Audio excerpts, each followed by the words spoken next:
Connaissance. Recherche. Sciences. Dessin mathématiques. Théorie. Physique. Philosophie. Conférences. Archéologie. Nature.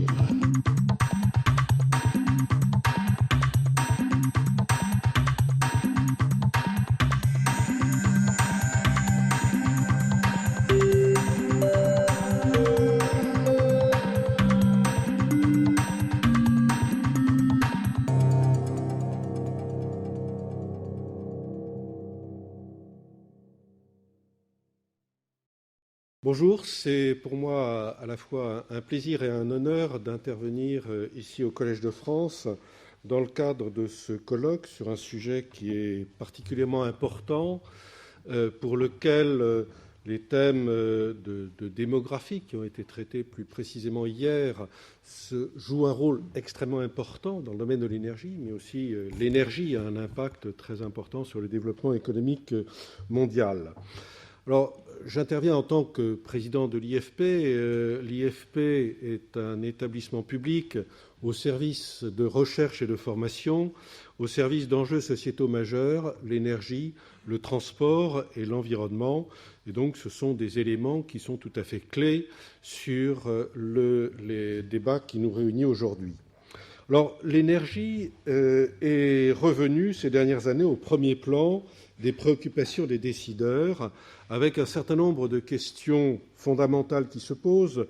Est-ce que les ressources énergétiques seront suffisantes pour satisfaire une demande croissante d'énergie liée à l'augmentation de la population ? Les enjeux, deuxième question, est-ce que les enjeux géopolitiques ne vont pas faire peser des risques majeurs sur l'économie mondiale ? La lutte sur le changement climatique ne modifie-t-elle pas fondamentalement la donne ? Dans mon intervention, je développerai 3 convictions fortes que nous avons à l'IFP.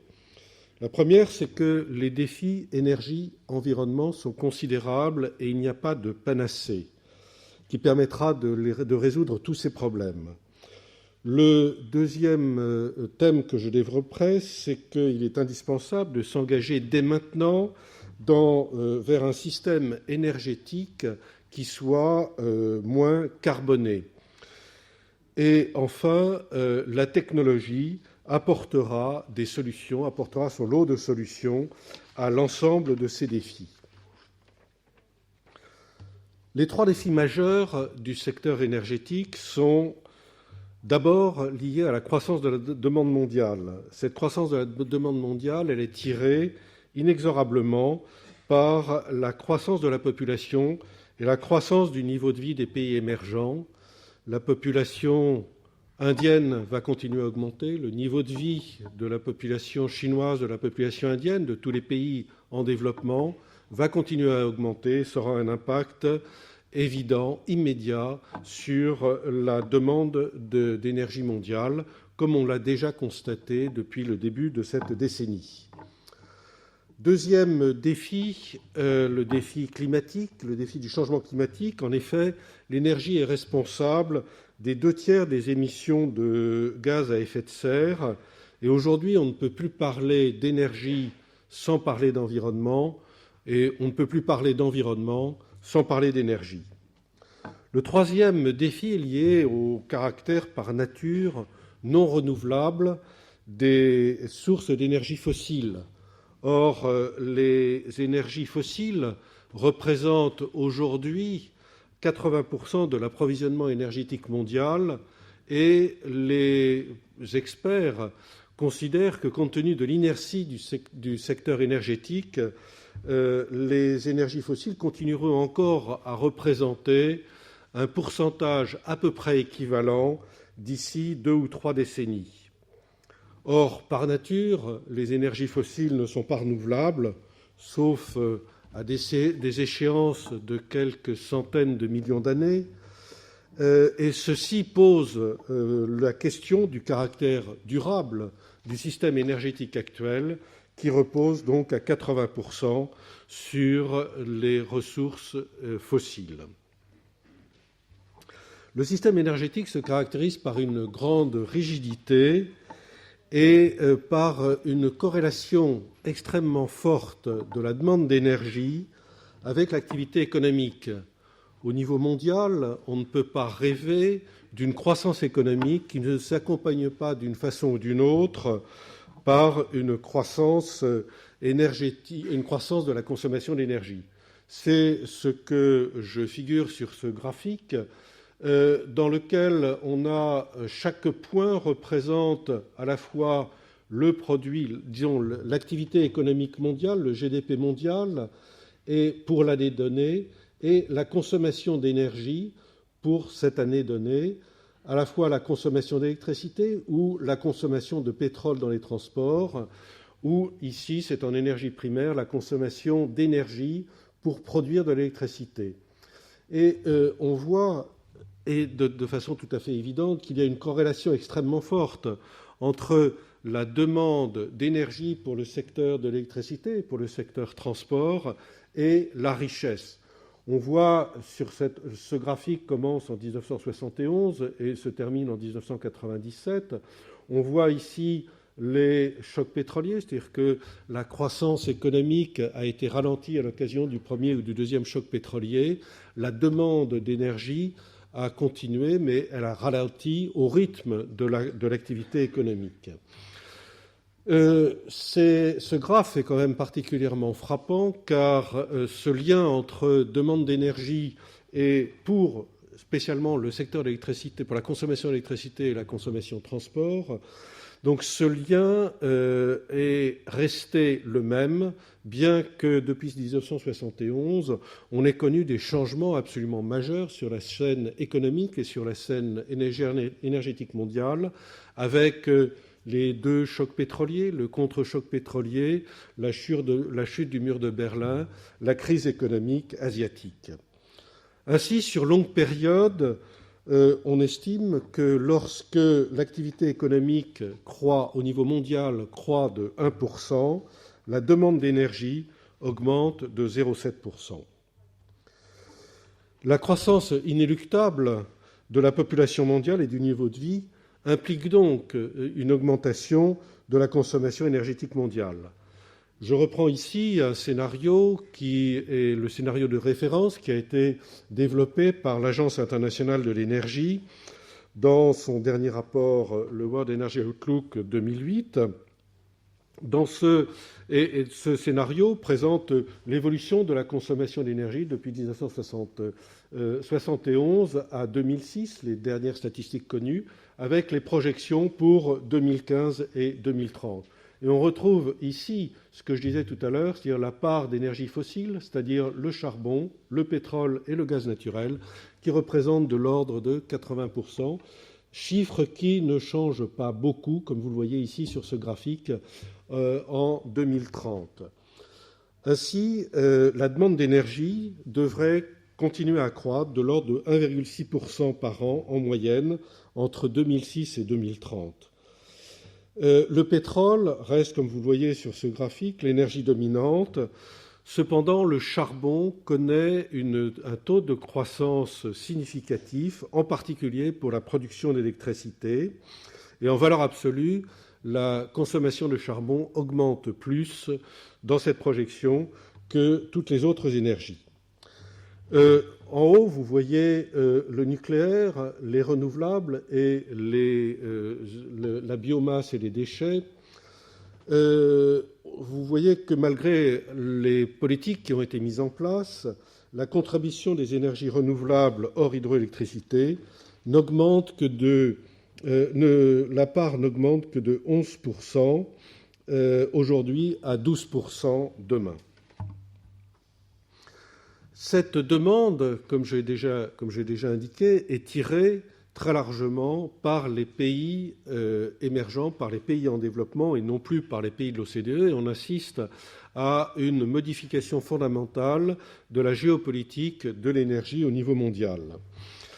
Ainsi, en 1971, au niveau du choc pétrolier, les pays de l'OCDE consommaient à peu près les 2/3 de l'énergie mondiale. On voit que la poussée démographique et l'augmentation du niveau de vie dans les pays en développement amène à une croissance de la part des pays émergents, des pays en développement, dans la consommation énergétique mondiale. Ainsi, la Chine et l'Inde représentent à elles seules 51% de l'accroissement de la demande d'énergie entre 2006 et 2030, toujours d'après ce scénario de référence de l'Agence internationale de l'énergie. Il y a aussi une demande significative de la part des pays producteurs de pétrole et de gaz, en particulier les pays du Moyen-Orient. Donc l'OCDE, les pays non OCDE, qui représentaient 40% de la demande d'énergie en 1971, ont dépassé 50% aujourd'hui et leur part devrait atteindre de l'ordre de 62% en 2030. Toujours dans ce scénario qui prolonge les tendances passées, on constate que les émissions de gaz à effet de serre, loin de se stabiliser, progresseraient de l'ordre de 45%, passant de 28 milliards de tonnes de CO2 en 2006 à 41 milliards de tonnes de CO2 en 2030. Là encore, une part très importante de l'augmentation de ces émissions proviendra des pays non OCDE. Les pays non OCDE seraient responsables d'environ 97% de l'augmentation des émissions. La Chine, l'Inde et le Moyen-Orient contribuent à eux seuls aux 3/4 de cette augmentation. Un autre chiffre qui est très significatif, les villes des pays non OCDE représenteraient en 2030 la moitié des émissions totales de CO2.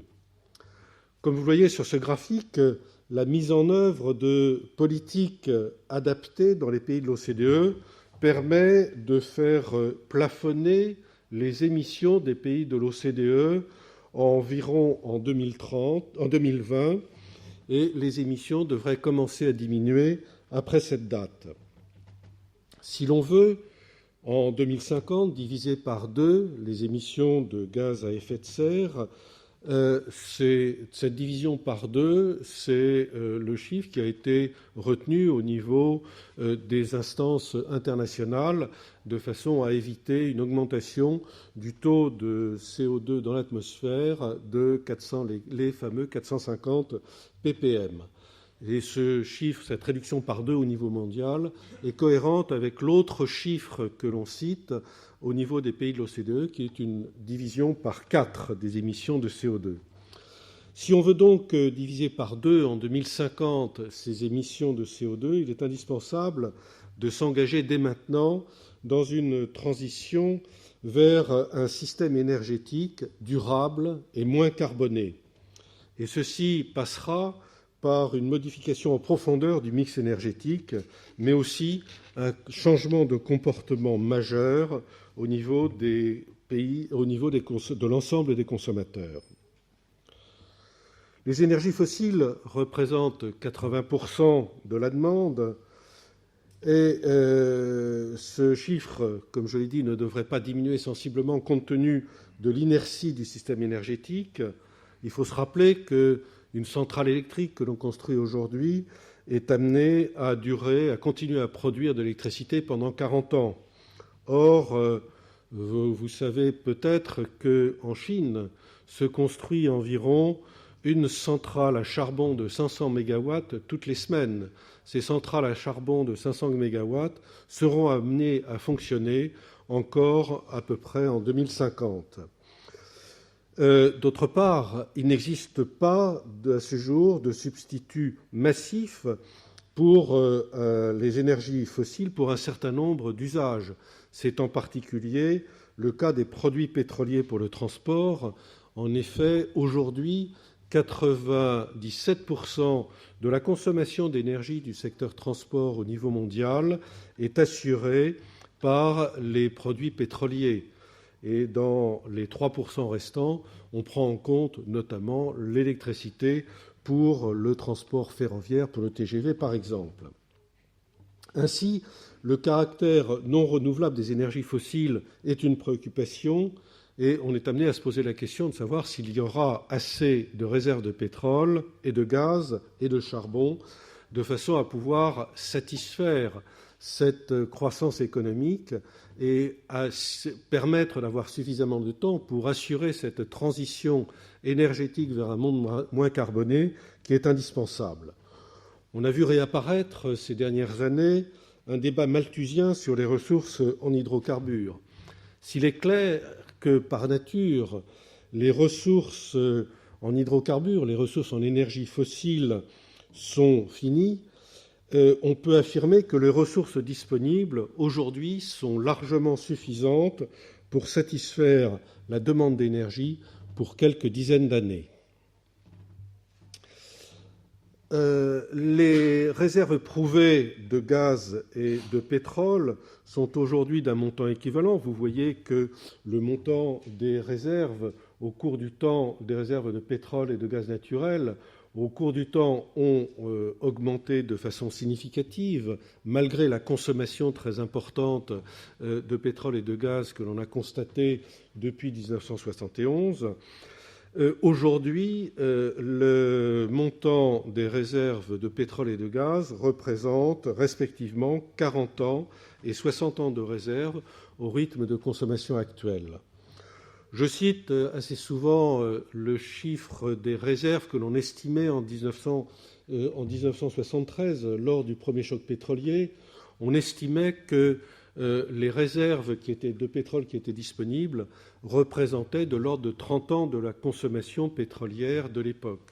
Ce qui veut dire qu'en 2003, nous aurions dû le pétrole aurait dû disparaître. En fait, entre 1973 et 2003, on a consommé 150% des réserves que l'on avait estimées en 1973, et malgré ça, il reste toujours 40 ans de réserves de pétrole devant nous. Ce mystère, cette multiplication des petits pains, je dirais, vient du fait qu'un gisement de pétrole s'assimile à une éponge. Je m'excuse de cette comparaison devant des géologues éminents comme le professeur Dercourt, mais cette éponge, vous savez bien que quand une éponge est remplie d'eau, lorsque vous pressez, il reste toujours de l'eau à l'intérieur de l'éponge. La pression que l'on met sur l'éponge, qui est un gisement pétrolier ou un gisement gazier, c'est à la fois les conditions économiques, le prix, et c'est aussi les conditions techniques. Depuis 1971, le prix du pétrole a considérablement augmenté et donc les quantités de pétrole accessibles ont augmenté de façon considérable. Il en est de même des technologies qui ont fait des progrès considérables. Aujourd'hui, il est possible, à l'époque, il était possible de forer en mer du Nord par 150 mètres de profondeur d'eau et avec à des profondeurs de sédiments de l'ordre de 1500 à 2000 mètres. Aujourd'hui, il est possible de forer, d'exploiter des gisements comme au large du Brésil ou au large dans le golfe du Mexique par 2500 mètres de profondeur d'eau et avec une profondeur de sédiments de l'ordre de 6000 à 7000 mètres. Donc on conçoit bien que ceci change la donne. Donc on n'est pas on est donc loin de la fin du pétrole et du gaz que peuvent prophétiser certains. Ceci ne veut pas dire pour autant qu'il faut se dispenser d'engager la transition énergétique à laquelle je faisais allusion tout à l'heure. À propos de réserves, pour revenir à des sujets qui sont beaucoup plus d'actualité, le problème des réserves pétrolières n'est pas lié pour moi à l'ampleur de ces réserves, qui sont importantes comme je l'ai dit, mais à leur inégale répartition. Et c'est ce problème géopolitique d'inégale répartition des ressources pétrolières et gazières qui pour moi pose un problème, et pose un problème à court terme, aujourd'hui et demain. Ce graphique, cette carte du monde pétrolière illustre bien ce défi géopolitique. La surface de chaque pays est proportionnelle à l'ampleur de leurs réserves. que ces réserves soient de 1500 milliards de barils, qu'elles soient de 950 milliards de barils ou de 1150 milliards de barils, ça ne change rien à la géopolitique. Et de toute façon, les pays producteurs de pétrole du Moyen, ça ne change rien à l'anomalie géologique du Moyen-Orient, qui recèle plus de environ 60%, environ les 2/3 des réserves pétrolières mondiales. Ce graphique, je vais présenter ce graphique en ce qui concerne les réserves de pétrole. Le graphique concernant les réserves gazières est très similaire et avec une dépendance très importante envers des pays qui sont situés entre le 50e et le 70e méridien, qui recèlent de l'ordre de 70% des réserves de gaz, que ce soit la Russie, le Qatar ou l'Iran ou les Émirats arabes unis. Je ne parle pas du charbon dans la mesure où, mais il faut quand même signaler que les réserves de charbon sont beaucoup plus importantes. On estime que, sans avoir fait beaucoup d'exploration charbonnière, que les réserves de charbon représentent de l'ordre de 200 ans de consommation au rythme de consommation actuel. Et ces réserves sont géographiquement beaucoup mieux réparties que les réserves pétrolières et gazières. Alors, juste une illustration de ce que je vous ai indiqué sur la façon de mieux presser l'éponge, de mieux récupérer le pétrole qui est en place. Ce graphique représente l'évolution de la production d'un gisement au Canada, le gisement de Weyburn, qui a été mis en production au milieu des années 50. Et donc, avec le profil de production qui était envisagé à l'origine, était un profil avec une augmentation forte de production, puis un déclin, comme c'est traditionnel dans l'ensemble des gisements, pour l'ensemble des gisements pétroliers. À partir des années 80, à partir du milieu des années 80, ont été mis en place de nouvelles technologies avec une augmentation du nombre de forages entre les puits producteurs. A émergé au début des années 90 les technologies de forage horizontal qui permettaient de mieux exploiter les ressources à l'intérieur des gisements. Et enfin, dernière étape, une étape d'injection de CO2, l'injection de CO2 dans les gisements pétroliers étant une méthode de façon à améliorer la productivité. Donc on voit bien que l'effet de prix et l'effet de technologie permet de beaucoup mieux presser cette éponge. Un autre exemple, un gisement très connu en mer du Nord, le gisement d'Ecofisk, en mer du Nord norvégienne, avait un taux de récupération, c'est-à-dire que l'on estimait au départ, lorsque le gisement a été mis en production dans les années 75, on estimait que l'on allait récupérer 25% du pétrole qui était en place, c'est-à-dire que qu'on allait laisser dans le sol 75% du pétrole qu'on ne pourrait pas récupérer.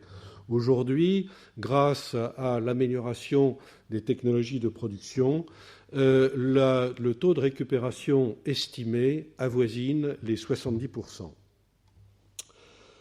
Il existe un défi majeur dont on ne parle pas beaucoup, mais sur lesquels l'économie mondiale risque de buter, c'est le défi des investissements.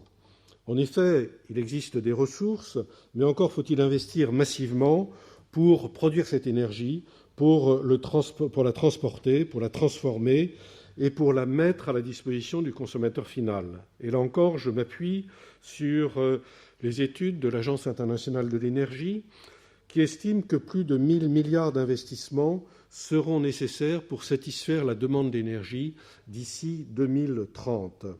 Et la crise économique actuelle, la crise du crédit, la crise des investissements, risque de retarder les investissements et donc de créer demain à nouveau des tensions des approvisionnements et des tensions des prix comme celles qu'on a pu connaître au milieu de l'année dernière. Ce graphique donne une estimation des investissements qui doivent être réalisés dans les différents secteurs. Environ la moitié des investissements dans le monde, dans le domaine de l'énergie, doivent être réalisés au niveau de la production d'électricité. Une part importante de ces investissements devra être réalisée dans des pays non OCDE, et que ce soit au Moyen-Orient, que ce soit en Afrique, que ce soit en Russie. Et là, il y a quand même des inquiétudes, on peut s'inquiéter, car il n'y a aucune garantie que les investissements dans ces pays pourront être réalisés à temps et en quantité suffisante. La transition vers un système énergétique durable imposera aussi des changements de comportement et le développement de nouvelles technologies. La maîtrise de la consommation d'énergie représente un enjeu majeur. Dans les pays de l'OCDE, la consommation énergétique par unité de PIB s'est réduite considérablement depuis 1973. En revanche, la consommation d'énergie par habitant continue à croître. L'équilibre énergétique et environnemental mondial implique de réduire les consommations unitaires. La flambée des prix de l'énergie et la prise de conscience du changement climatique contribuent à cet objectif, comme on a pu le voir en France avec le Grenelle de l'environnement. Quand on parle d'énergie, il faut voir là encore que le problème se situe au niveau des pays non OCDE, pour qui, là, vous voyez la consommation d'énergie par habitant des États-Unis, nous sommes beaucoup plus économes. Que va devenir l'évolution de la consommation d'énergie des pays du monde, des pays hors OCDE? Ce graphique est quand même très illustratif et très inquiétant et montre la montée de la consommation d'énergie par habitant de la Chine, qui est encore très loin des États-Unis. Et il est absolument indispensable que des efforts en matière de maîtrise de la consommation d'énergie, d'efficacité énergétique, soient menés aussi dans les pays émergents. Et ce graphique illustre cet adage que je cite très souvent: pour mettre les Chinois sur 4 roues, il faudrait 5 planètes. Mais ceci suppose que les technologies soient disponibles et que les moyens financiers existent. La transition énergétique nécessitera le développement et le déploiement massif de nouvelles technologies, tant au niveau de la production que de la consommation. Il n'existe pas de panacée. On nous a dit, après le premier choc pétrolier, la solution c'est le nucléaire, c'est le charbon, puis c'est le gaz, et puis c'est les renouvelables, et puis c'est l'hydrogène. En fait, il n'existe pas de panacée. Les enjeux énergie et environnement que je vous ai présentés sont tels qu'il est indispensable de faire appel, sans exclusive, à un ensemble de technologies. Toutes ces technologies n'ont pas le même potentiel ni la même maturité, et c'est ce que je représente dans ce graphique qui est issu du Strategic Energy Technology Plan de l'Union européenne, qui présente l'ensemble des technologies qui devraient pouvoir être mises en œuvre aussi bien au niveau de la production qu'au niveau de la consommation. La surface de chaque cercle est proportionnelle à l'enjeu. Les couleurs, en bleu, c'est les technologies concernant la demande d'énergie. En orange, les technologies concernant l'offre d'énergie, et en vert, les technologies concernant le transport. Et il y a aussi des couleurs qui sont des couleurs un petit peu hybrides.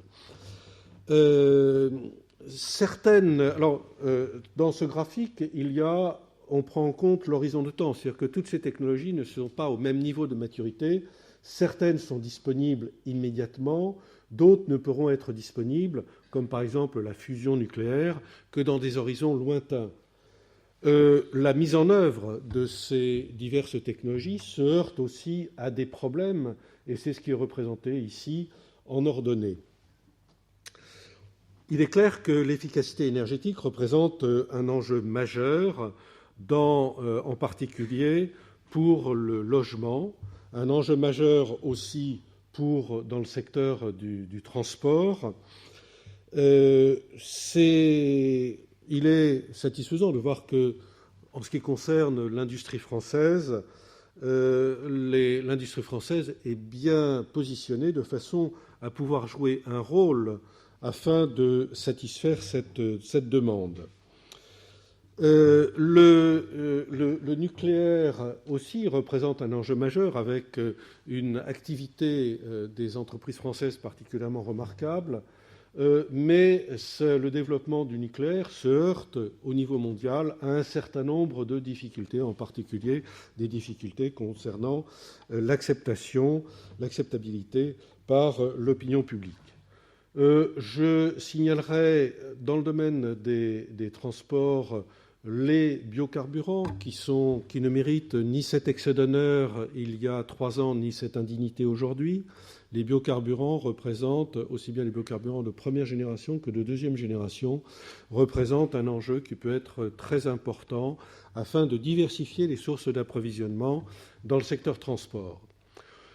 Je commenterai juste ce qu'on appelle le CCS, la capture et le stockage de CO2, qui est une technologie dont le potentiel est important.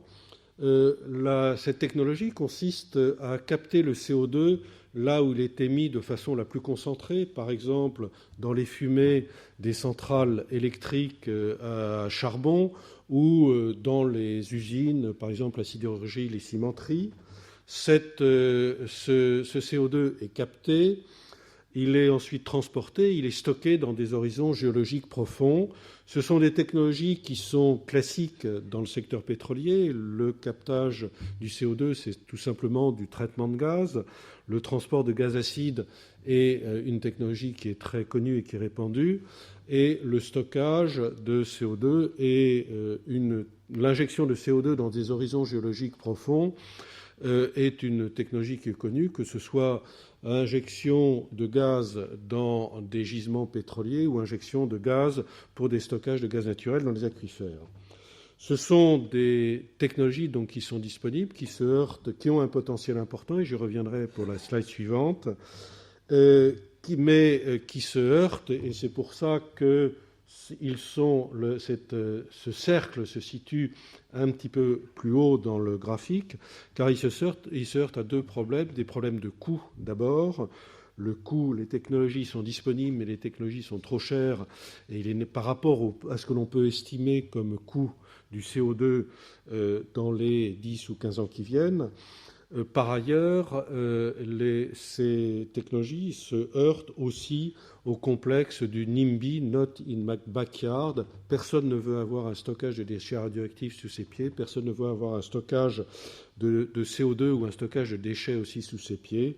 C'est ce que les Américains appellent excellemment le complexe du banana, build absolutely nothing, anywhere, near anybody.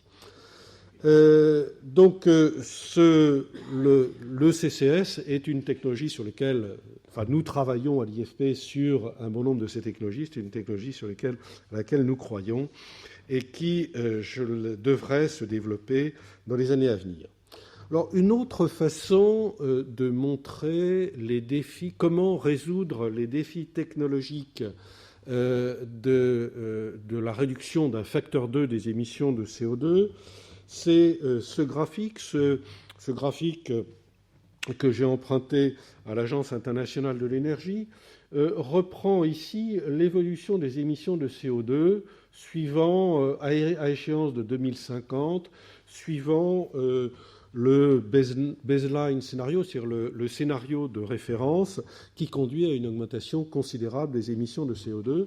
Et donc, on s'est posé la question de savoir comment il était possible de réduire les émissions de CO2 de façon à atteindre en 2050 ce facteur 2. C'est un scénario technologique qui ne prend pas en compte un grand nombre de variables, les variables économiques et aussi les variables politiques liées par exemple à l'acceptabilité par l'opinion publique. Et on classe ici on voit ici les diverses technologies, la contribution des diverses technologies de façon à atteindre ce facteur 2. L'amélioration de l'efficacité énergétique au niveau de la consommation finale, au niveau de la production d'électricité, la modification du mix énergétique vers des énergies à plus bas carbone, remplacer du charbon par du gaz, le développement des renouvelables, le nucléaire représente 6% au niveau mondial, et ici en haut il y a les technologies de captage et stockage du CO2 qui représentent de l'ordre de 19% au total. Ça donne un ordre de grandeur des efforts qui doivent être faits à la fois au niveau de la production, mais aussi au niveau de la consommation et aussi au niveau du comportement des agents économiques. En conclusion, les défis énergie et environnement sont considérables et l'approvisionnement en énergie de façon durable de l'économie mondiale au milieu du XXIe siècle représente un défi majeur.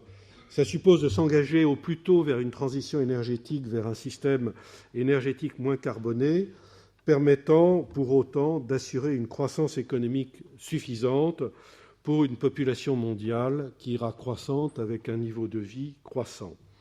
Cette transition nécessitera un changement de comportement des consommateurs majeur, mais aussi la mise en œuvre de nouvelles technologies, tant au niveau de l'offre qu'au niveau de la demande d'énergie.